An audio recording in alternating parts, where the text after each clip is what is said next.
Imagine taking a vacation and then realizing that your company runs better without you. Sounds crazy, doesn't it? But it's not crazy. And this is actually a really big opportunity for you as a business leader, whether you're the CEO or a COO.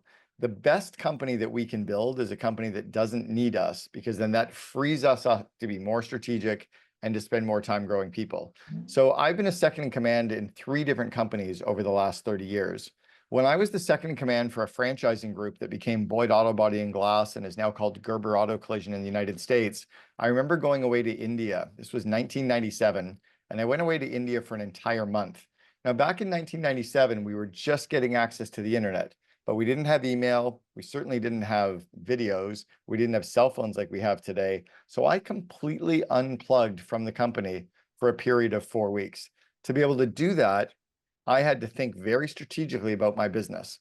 And when I came back into the business, it absolutely was running better than when I'd left it. And it freed me up to work on it in a completely different way. Now, if you don't do this, if you don't put the systems and the people in place, and you're completely, I guess, or the company is completely reliant on you showing up every day, the business is not going to scale as fast as it can.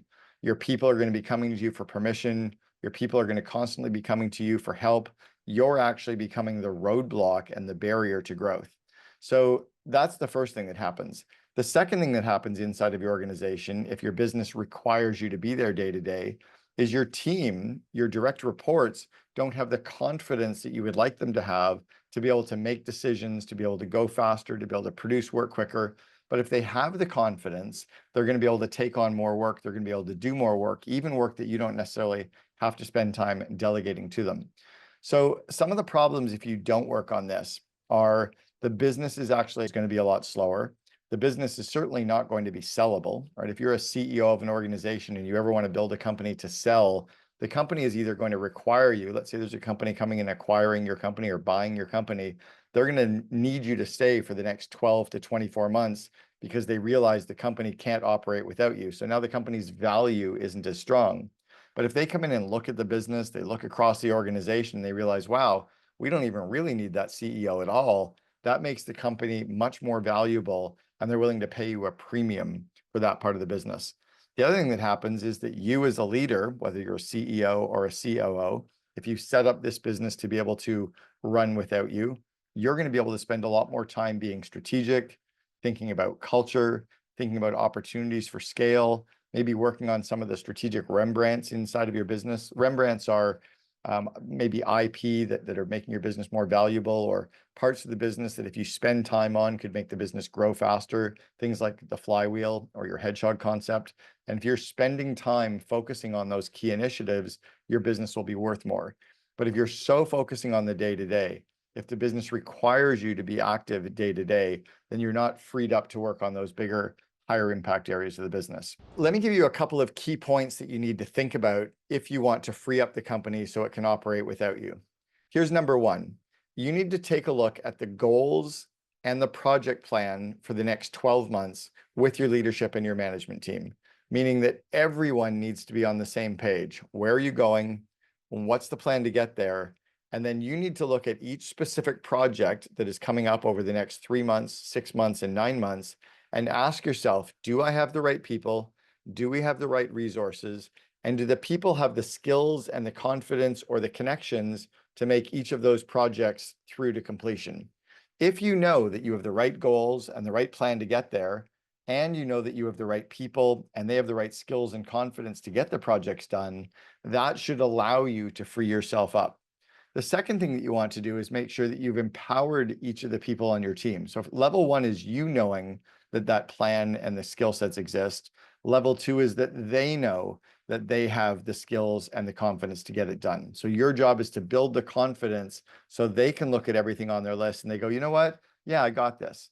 And I'll give an example that's really pretty valid in this case, or something that most of us can actually remember. Remember the time when your parents went away, maybe for a weekend or for a week? Maybe you were a teenager, maybe in your late teens. Maybe you were one of the teenagers that did not blow up the house when they left.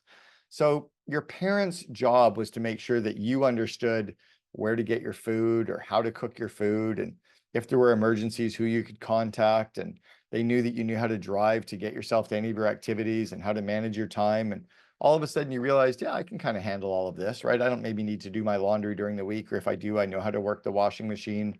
But your parents thought through all of the things that they normally do for you, and they made sure that you had the skills to do it, right? Maybe they helped you practice doing it. Maybe they walked you through what the plans were.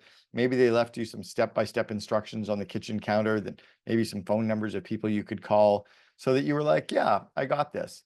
And then they probably checked in with you before they left. In fact, they probably did a couple of nights, maybe when they were just out for 4 or 5 hours, and they let you practice being by yourself. Maybe they went away for a weekend, and then after one weekend away, maybe they did that 1 week trip and they left you by yourself. But they gave you the skills and the confidence and the systems to do that. That's the key for any leader inside of an organization as well, is you have to know everything your kid, right, or everything your direct reports are going to be having to work through. And then you have to make sure that they have the skills and confidence to do it.